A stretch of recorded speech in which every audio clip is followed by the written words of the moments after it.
You mean like subsidizing less safe vehicles? Um, I'm actually not familiar with that. Subsidizing less safe vehicles. Subsidizing. You mean like the government? The government like giving like tax breaks or something to a company to like produce like less safe vehicles? What do you? What exactly do you mean? Or maybe like the companies like actually taking less protective measures in like vehicle safety and maybe selling those for cheaper or something like that to get them off the ants. I don't know. I'm not sure what you're quite referring to on that one. Anna Callan installs Trump case again. Oh, did she just make a decision? It was 14 hours, right? I'll read this another time. I actually am. Let me close all of this. Okay, and let me actually. The only thing left is these things here. I just want. We're already at 9,000. How did that? Oh, I get it. Because when I just make one thing, it does it. Hold on, I got you. I'm gonna read your comment in just a second. Bam, and get you. And okay, everything looks good. I'm gonna let that build up now, and then we're gonna actually try to conquer another another territory. Let's see. The government subsidizes small trucks, which includes SUVs. Do they now? Let's see. Can I? Oh, I think I just Control C, right? Let us see what exactly is this here. The chicken tax and other ways the U.S. government. The hell is this? This subsidizes your Ford F-150. SUVs and pickup trucks are increasingly common in the United States, despite their role in the catastrophically escalating climate and traffic violence crisis. Man, climate and traffic violence. Climate violence. Oh boy. Other countries have managed to maintain a small, safe, and efficient car stock by regulation and pricing, but the U.S., at the coaching of the omnipotent auto industry, has taken the opposite tack. At best, American policy fails to curb car bloat. At worst, it exacerbates and cements it. The growth of all cars, particularly SUVs and pickup trucks, is the result of policy and regulation informed by anarchists and anachronics. Bro, how do you even pronounce this? How do you even pronounce this? Anachronics? Anachronistic. Anachronistic? Bro, I was way off. Anachronistic. Informed by anachronistic lines drawn by U.S. governments decades ago, which benefit the production and sales of the largest cars while leaving the smallest behind. Anachronist. Anachronistic. Now, this is anachronistic. And anachronistic. Let's see. How car bloat got so bad.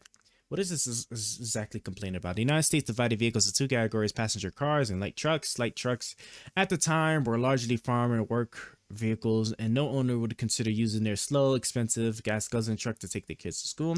Today, 80% of new vehicle sales are categorized as light trucks, mostly pickups and SUVs, used for commutes, grocery stores, store rides, and trips to the park.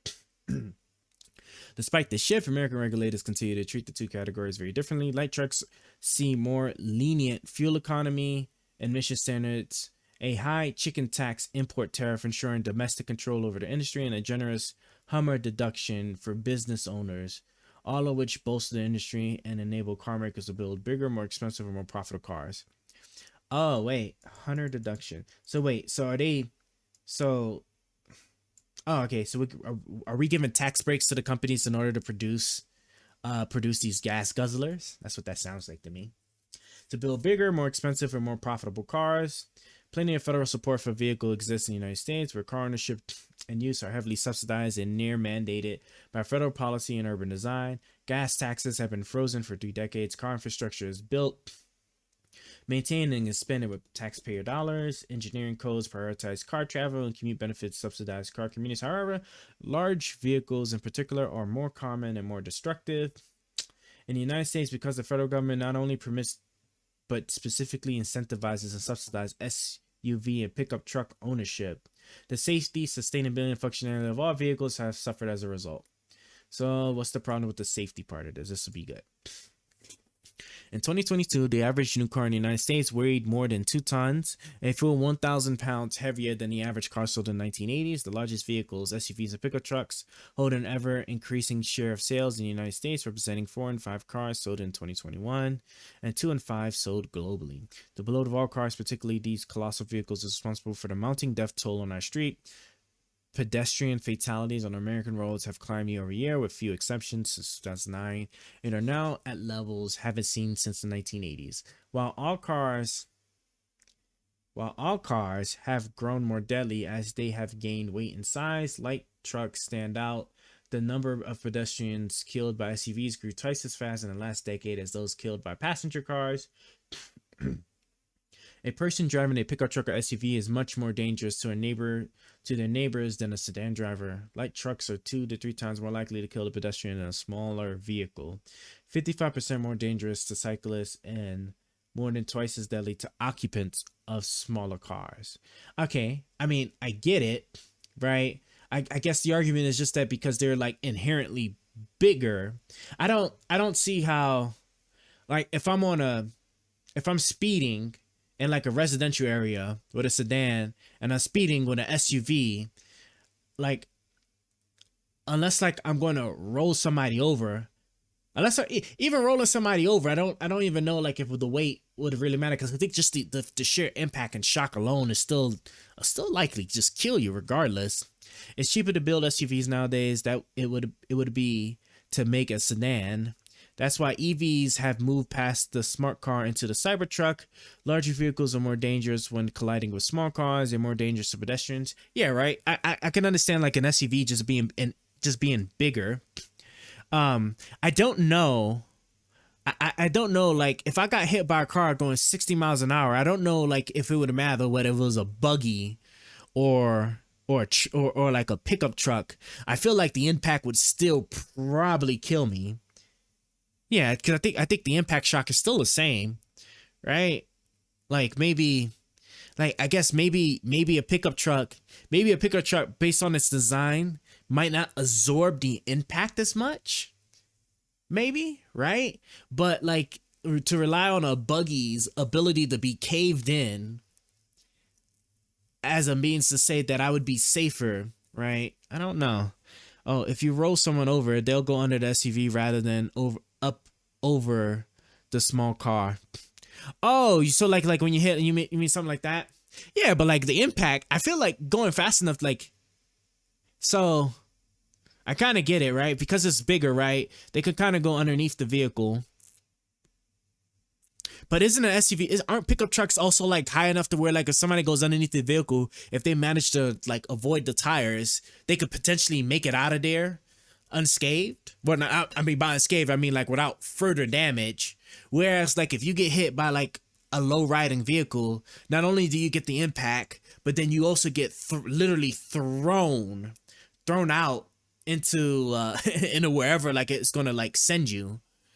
I don't know, right? And then of course then there's like the ejection, so then there's then the follow-on impact of like hitting the ground, versus if I just get hit and I just get sent straight to the ground, and then hopefully as long as I don't get ran over, like then the truck just passes over me. I'm not sure. High speed is probably lethal regardless, but going 25-30 miles and hitting someone with an F50 versus a Honda, you'll get chewed up by the chassis. Yeah, that's what I'm saying. Like, right, because the chassis you can't cave, it doesn't cave in as easily as like say like a I don't know, like what it got, like a Ford Fusion, right? Or like whatever other car. So yeah, like I can definitely see it. And then not only that, like the bigger vehicles is also a little bit harder to maneuver. So that's why I can also see like things like cyclists being in particular danger versus like a smaller car, or a motorcyclist, like really. So like someone on a motorcycle might have to like be more careful. So like all that makes sense. I just don't know if it's like one of those things where like it's like, okay, like that could be inherent to just like the design of a pickup truck, but I don't know like if that, I don't know. But what is the subsidies for? That's what I want to find out. I want to know like what exactly are the subsidies for like the bigger vehicles. What it was called? It's called the Hummer deduction. Let me try and Google that real quick. That's what I want to know. Hold on, Hummer deduction. The Hummer loophole. Plus, they got the models that show you can have like 15 kids lined up in front of a modern SUV and only the furthest kid is visible. Okay. Yeah. So yeah, I know visibility. I mean, but that's like also like with what's it called?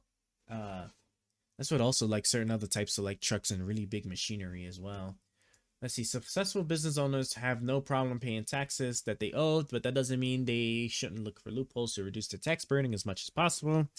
Let's see. Section 197 of the IRS tax code provides exactly the kind of loophole 1980s. Most recently restructured 2017 Tax Cuts and Jobs Act after getting a big bump as part of the Small Business Job Act of 2010. 2017, right? So this is part of what Trump passed. Okay.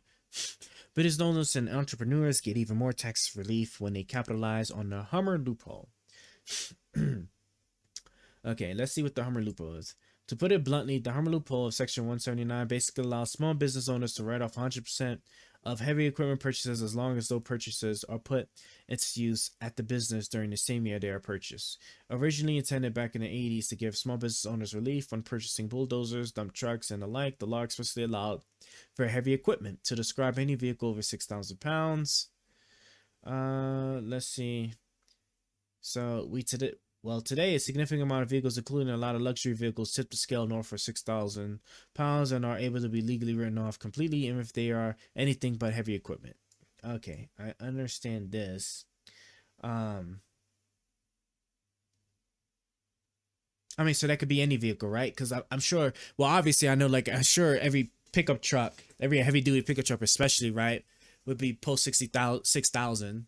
So especially so if you happen to have like some like whatever side business you're doing, you can buy that pickup truck and say that, hey, I'm using this for business. So would make sense, right? What's the requirement, right?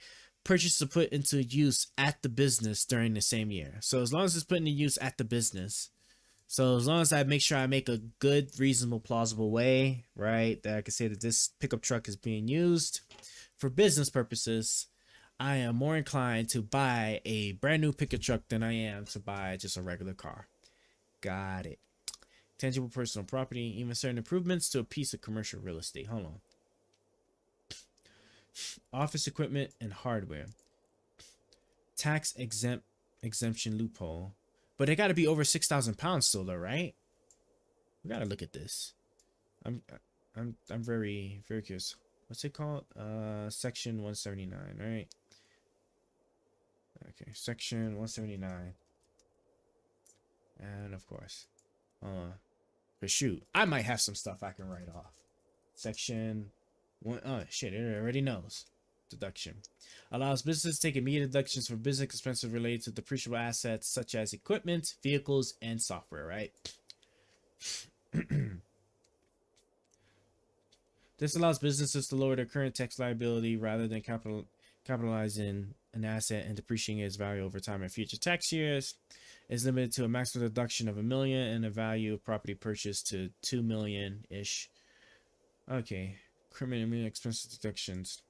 Yeah, okay, I know what I'm doing when I file taxes. I got a lot of things that should probably qualify. We'll have to look and see.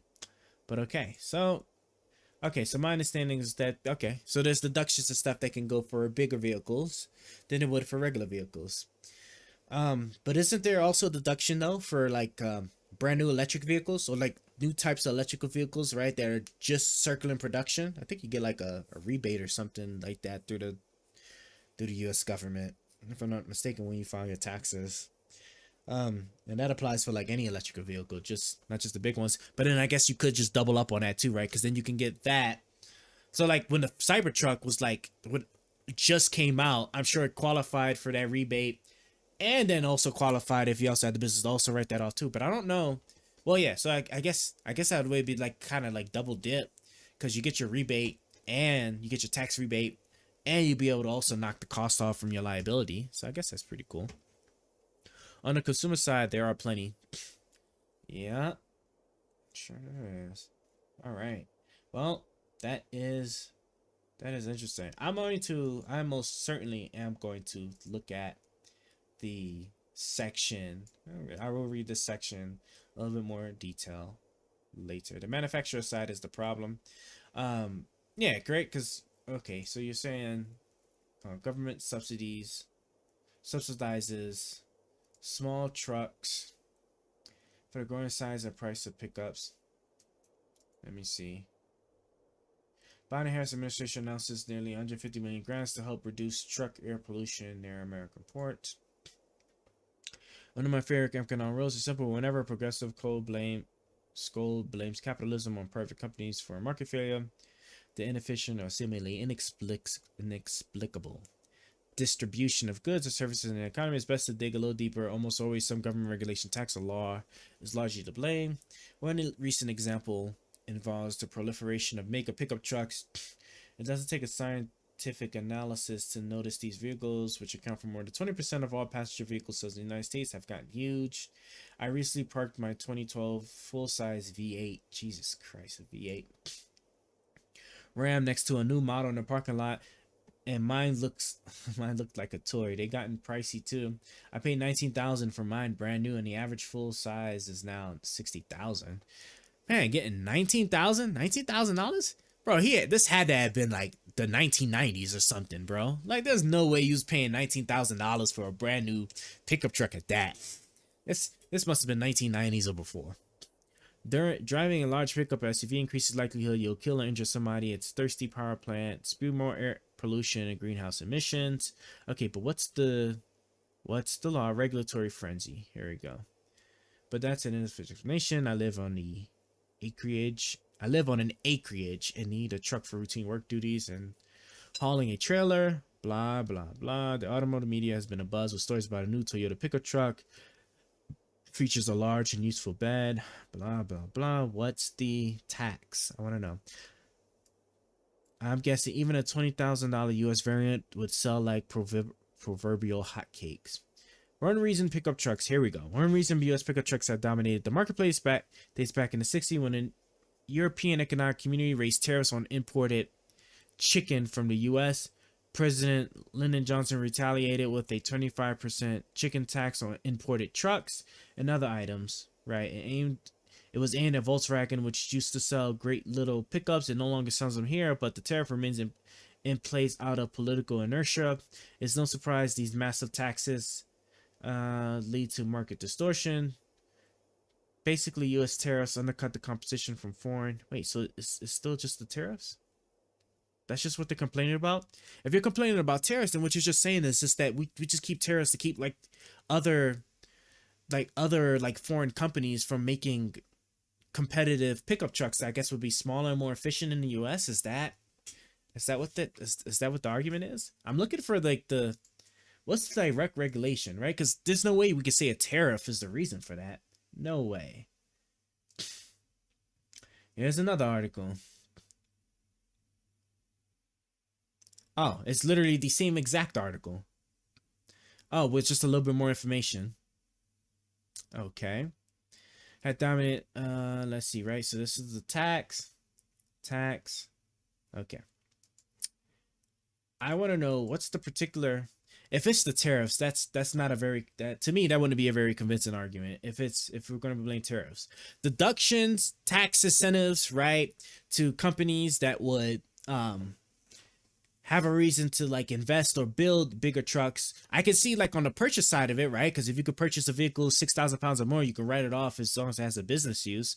So that I could sit to say would incentivize the buying of said trucks, which I guess you could say in turn would incentivize companies in making said trucks, because then more people would be more inclined to buy said trucks. But there are federal and state funds in the US and Canada on U.S. subsidies for electric buses and freight. Buyers of electric buses. Okay, so this is for electrical though. Let me see this one.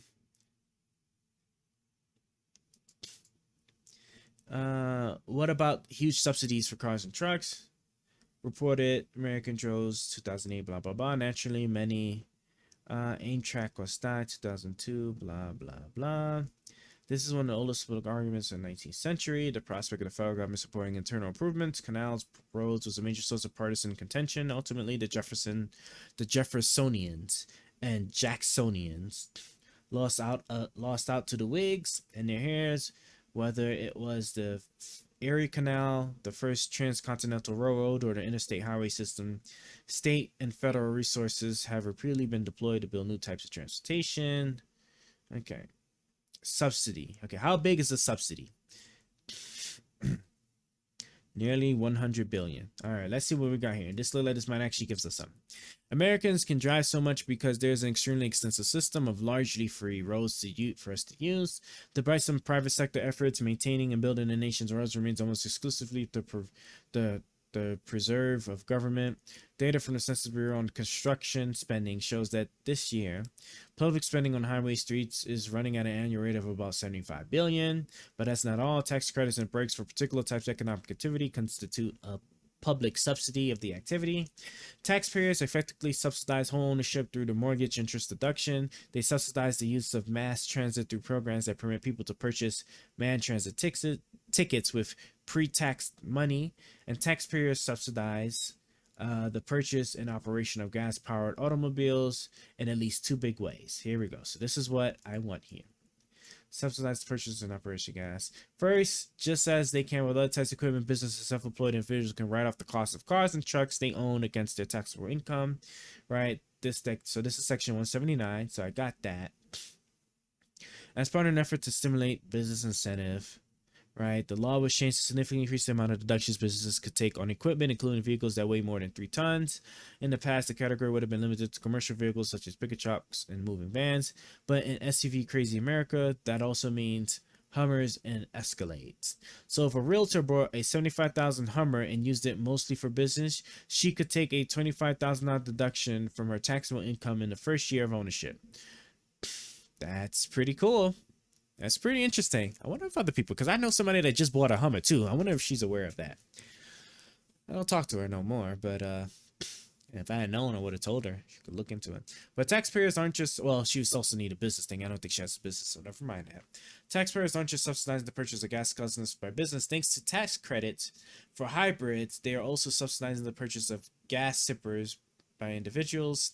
Self-employed individuals and businesses can also deduct the cost of operating a car for business purposes from their taxable income. In light of higher gas prices, the Internal Revenue Service this year boosted the mileage allowance to 58.5 cents per mile.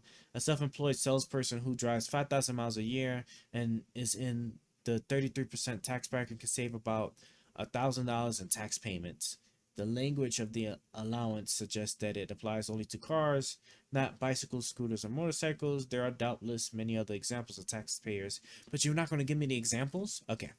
So at best, the one solid thing I'll say in support of that is that for sure, right, you can get a significant deduction, because even saving just $1,000 on your tax payments is just, I don't know, that's just not that much. But saying you could take $25,000 off a deduction, now that's, that's a big hit, and that's from section 179 for it. So like if you was to buy a vehicle, I just don't know how you would justify it though, like your cost of gas, right? Why would people, I understand like driving big vehicles is nice and all. I don't know why people do it. Me, I own a Prius, right? I have a 2014 Prius, and it is amazing, right?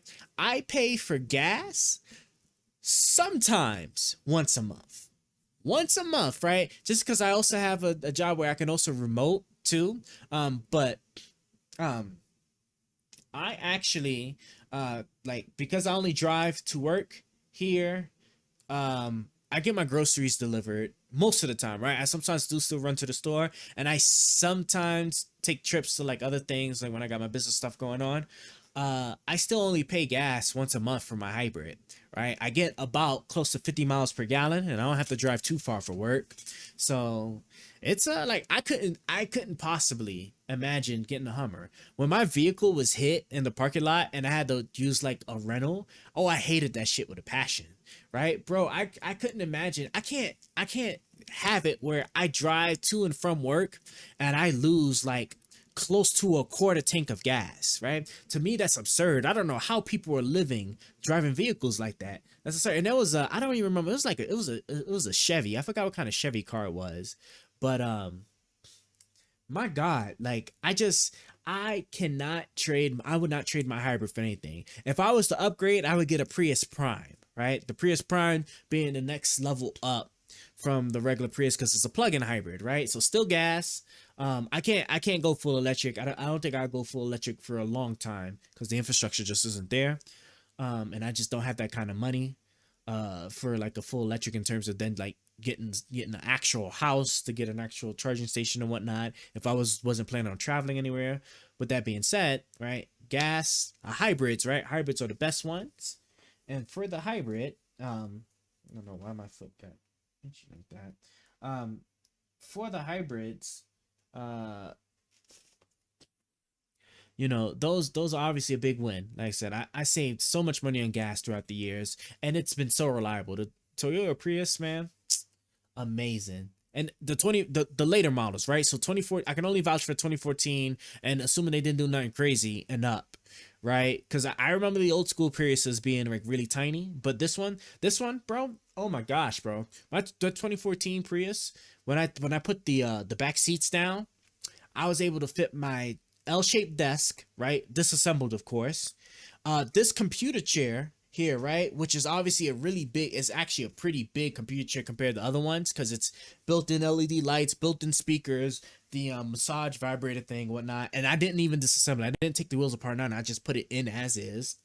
I was able to get my two monitors with its mount while it's still connected to the mount in there. My custom big desktop computer, it is pretty big, right? I was able to get that. I had like four like giant duffel bags of stuff. This is when I was moving from state to state, right? Four giant duffel bags. Like what else? Like massive stuff I had up in there, right? Monitors, computers, this, the desk, the chair, and this chair's not disassembled, right? I gotta make that clear, right? So the amount of space it was taking was quite a bit, right? Along with the duffel bags. Random boxes because I did have some boxes of stuff. Some couple of beddings. Trying to think what else, right? Yeah, I just had this is a bunch of stuff. All that fit in my Prius, not a problem. All of that fit in my Prius without a problem. It was the greatest thing. It reminded me of just like how I made the smartest decision that my very first car. I told myself when I was a kid, my very first car was going to be a Prius, and that's what it was. I made sure that was the only car I focused on, or some type of hybrid. I wanted my first car to be a hybrid, and I've had it ever since. It's been super reliable. Okay, let's get back to let's actually get back to this.